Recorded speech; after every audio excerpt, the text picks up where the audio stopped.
अरे मीना, आज तो नॉनवेज खाने का मन है यार। चलो ना, कुछ नॉनवेज खाते हैं। नो नेवर, नॉनवेज का तो मेरे सामने नाम तक ना लो। मैं तो प्योर वेजिटेरियन हूँ यार। ओहो, नॉनवेज से इतनी नफरत। माय डियर फ्रेंड, अगर ससुराल नॉनवेज खाने वालों का मिला तो क्या करोगी? छोड़ दोगी क्या ससुराल?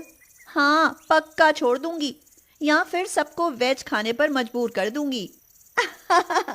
ये तो वक्त ही बताएगा माय डियर मीना। समय बीतता जाता है और एक दिन मीना की शादी अभय नाम के एक इंजीनियर से हो जाती है। अभय एक बड़े परिवार में रहता था और उसका परिवार रोज रोज मछली खाने का शौकीन था। उसके परिवार में मछली से तरह तरह की डिश बनती थी। कोई स्पेशल डिश भले ना बने, पर रोज मछली चावल तो जरूर बनता था। मीना को इस बात का ससुराल आकर ही पता चलता है। सुनो जी, आज बहू की पहली रसोई है, खाने में जो बनवाना है बता दो। अरे भाग्यवान, क्या बनवाना है तो ऐसे कह रही हो कि जैसे तुम जानते ही नहीं। आपको पता है ना माँ जी, हम सब मछली चावल के शौकीन हैं। भाभी, मसाला फिश करी या फिश फ्राई कुछ भी बना लो, साथ में चावल बना लेना। फिश यानी मछली बनाने की बात सुनकर तो जैसे मीना के पैरों तले से जमीन ही खिसक जाती है। वह मन ही मन कहती है, हे भगवान, यह मुझे कहाँ फंसा दिया। मैं ठहरी मांस मछली से दूर रहने वाली, और ये सब मांस मछली खाने के शौकीन। अरे क्या सोचने लगी बहू, जाओ और हम सबके लिए मसाला फिश करी बना दो।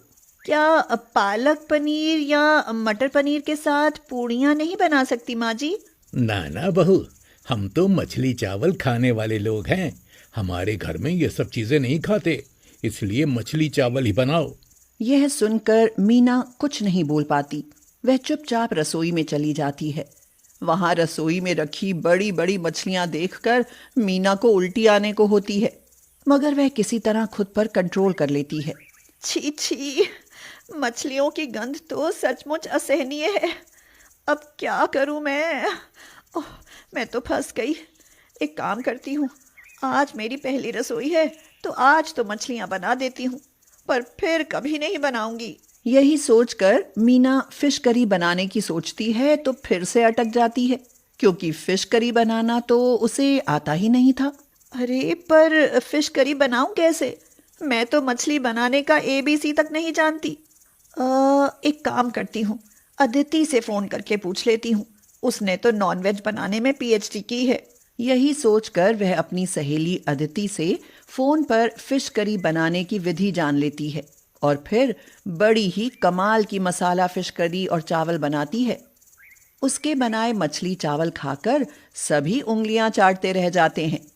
सास लता और ससुर गोपी तो फूले ही नहीं समाते। वाह बहू, तू तो मछली चावल बनाने में एक्सपर्ट निकली। तेरी मसाला फिश करी तो सच में लाजवाब थी। अब तो रोज तू ही मछली बनाना। रोज मछली ही क्यों माँ जी? कुछ साग सब्जियां भी तो बना सकती हूँ। अरे ना ना बेटी, हमारे परिवार को तो रोज मछली चावल ही चाहिए। साग सब्जियां रोटी पूड़ियां तो कोई खाता ही नहीं ना। मीना मन ही मन सोचने लगी। पर अब खाने लगेंगे माँ जी, क्योंकि अब इस घर में मैं जो आ गई हूँ। मीना उसी दिन से अपने ससुराल वालों की जीभ से मछली चावल के स्वाद का भूत उतारने के लिए कमर कस लेती है। वह अपनी फ्रेंड अदिति से तरह तरह से मछलियां बनाना सीख लेती है। खुद शाकाहारी खाना बनाकर खाती है और ना चाहते हुए भी सबको तरह तरह से मछली चावल बनाकर खिलाती है, पर साथ में सबको शाकाहारी बनाने के उपाय भी सोचती रहती है। कुछ तो करना पड़ेगा मीना।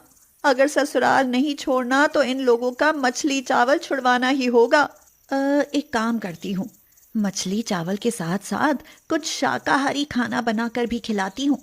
हो सकता है इनको अच्छा लगने लगे।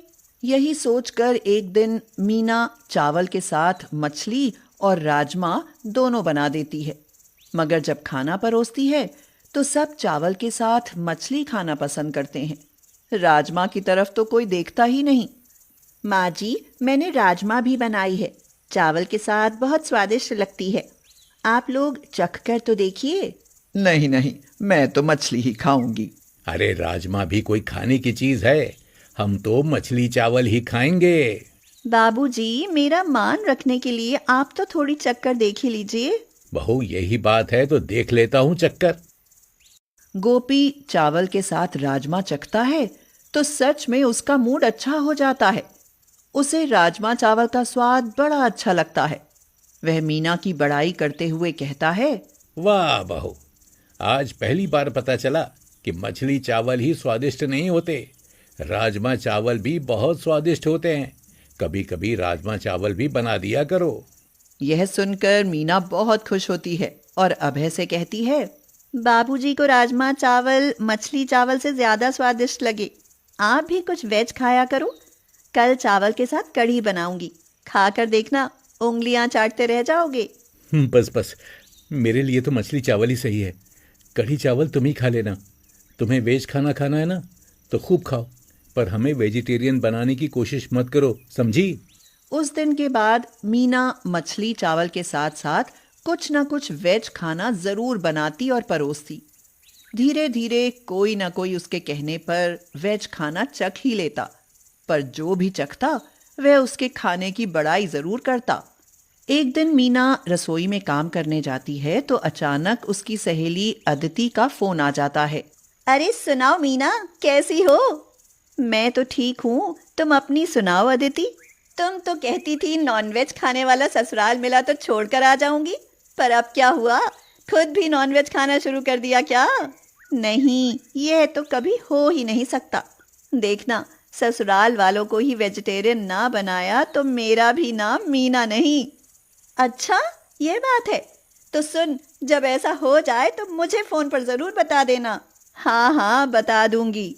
समय बीतता जाता है और कुछ दिन बाद नवरात्रि का त्योहार आ जाता है। मीना हर साल विधि विधान से नवरात्रि के व्रत रखती थी, इसीलिए अपने ससुर से कहती है, बाबूजी, मैं हर साल नवरात्रि के व्रत रखती हूँ, इस साल भी रखना चाहती हूँ। जरूर रखो बेटी, माता रानी तेरी मनोकामना पूरी करे। पर उसके लिए मुझे मायके जाना होगा। मायके क्यों बहू? क्योंकि नवरात्रों में घर में केवल वैष्णवी भोजन ही खाया जाता है। मांस मछली तो कोई छू ही नहीं सकता।